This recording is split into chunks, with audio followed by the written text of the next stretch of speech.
झारखंड विधानसभा चुनाव में भारतीय जनता पार्टी का टिकट किसे मिले, इसे लेकर रायशुमारी हुई।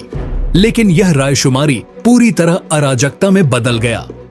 बोकारो, धनबाद और हजारीबाग में पार्टी कार्यकर्ताओं के बीच झड़पें हुईं, जबकि पूर्वी सिंहभूम जिले में पार्टी के निष्कासित चल रहे और पिछले चुनाव में रघुवर दास को हराने में महत्वपूर्ण भूमिका निभाने वाले अमरप्रीत सिंह काले के नाम पर भी रायशुमारी के दौरान चर्चा हुई।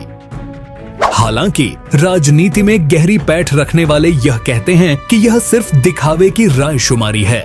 विपक्षी भी सवाल खड़े कर रहे हैं कि चंपई सोरेन को जब आयातित किया गया है तो क्या उनके लिए रायशुमारी की जरूरत पड़ेगी।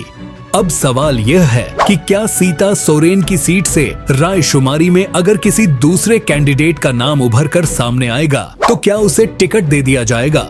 यह रायशुमारी तब की जा रही है जब अब तक यह ही नहीं तय हो पाया है कि झारखंड में एनडीए में भाजपा अपने पास कितनी सीटें रखेगी, आजसू को कितनी सीटें मिलेगी, जेडीयू को कौन कौन सी सीटें ऑफर होगी, लोजपा और एनसीपी का क्या होगा। अब तक यह तय ही नहीं हुआ है।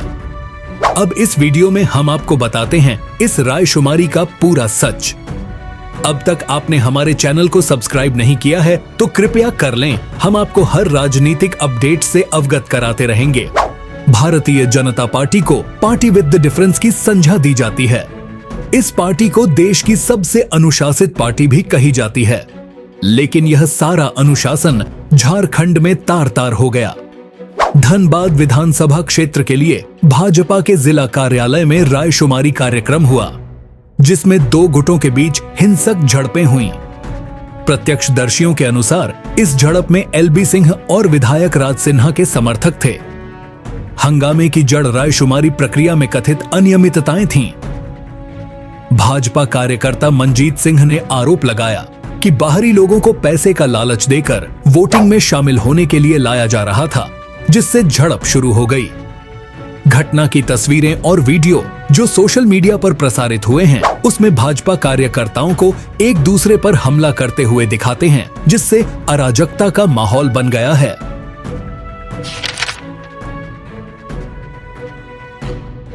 इसी तरह की घटना हजारीबाग में सामने आई, जहां हजारीबाग विधानसभा सीट के लिए भाजपा उम्मीदवार का चयन करने के लिए रायशुमारी आयोजित की जा रही थी।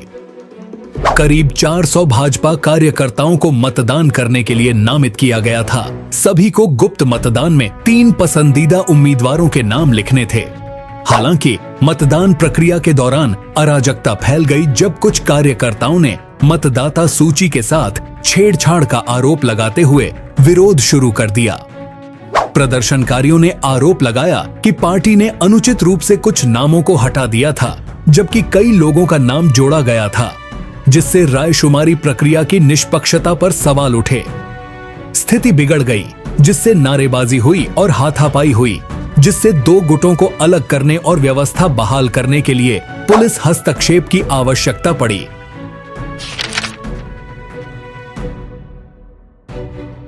बोकारो में भी रायशुमारी की प्रक्रिया के दौरान विधायक विरंची नारायण और विरोधियों के बीच झड़प हुआ।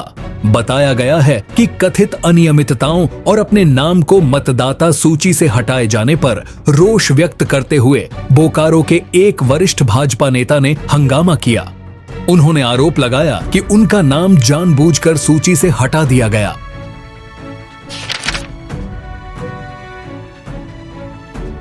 जमशेदपुर में 4 विधानसभा के लिए रायशुमारी हुई, जिसमें जमशेदपुर पूर्वी, जमशेदपुर पश्चिमी, जुगसलाई और पोटका विधानसभा क्षेत्र के लिए रायशुमारी हुई। इस रायशुमारी में जमशेदपुर पश्चिमी विधानसभा सीट के लिए 550 लोगों ने वोट डाले। इसमें भाजपा नेता देवेंद्र सिंह, पूर्व डीआईजी राजीव रंजन सिंह, विनोद सिंह, अजय श्रीवास्तव, अभय सिंह, विकास सिंह, राजकुमार सिंह, नीरज सिंह, दीपू सिंह समेत अन्य लोगों के पक्ष में वोट डाले गए, जबकि जमशेदपुर पूर्वी के लिए 400 लोगों ने वोटिंग की। इसमें पूर्व मुख्यमंत्री रघुवर दास को प्रत्याशी बनाने के समर्थन में वोट डाले गए।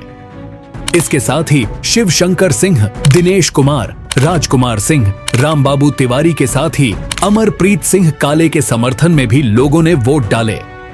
हालांकि अमरप्रीत सिंह काले के नाम पर कई लोगों को हैरानी भी हुई, क्योंकि वे फिलहाल पार्टी से निष्कासित हैं और पिछले विधानसभा चुनाव में उन पर रघुवर दास के खिलाफ काम करने का आरोप है।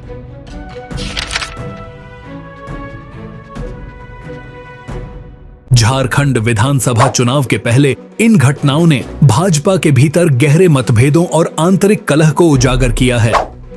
पार्टी के नेतृत्व ने इन घटनाओं पर अभी तक कोई आधिकारिक बयान जारी नहीं किया है, जिससे पार्टी कार्यकर्ताओं और समर्थकों के बीच भ्रम और अनिश्चितता की स्थिति पैदा हो गई है।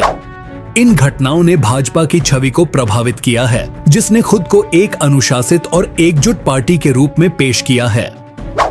पार्टी के लिए यह जरूरी है कि वह इन मुद्दों को संबोधित करे और अपनी आंतरिक लोकतांत्रिक प्रक्रियाओं में पारदर्शिता और निष्पक्षता सुनिश्चित करें, ताकि आगे चलकर ऐसी शर्मनाक घटनाएं न हों।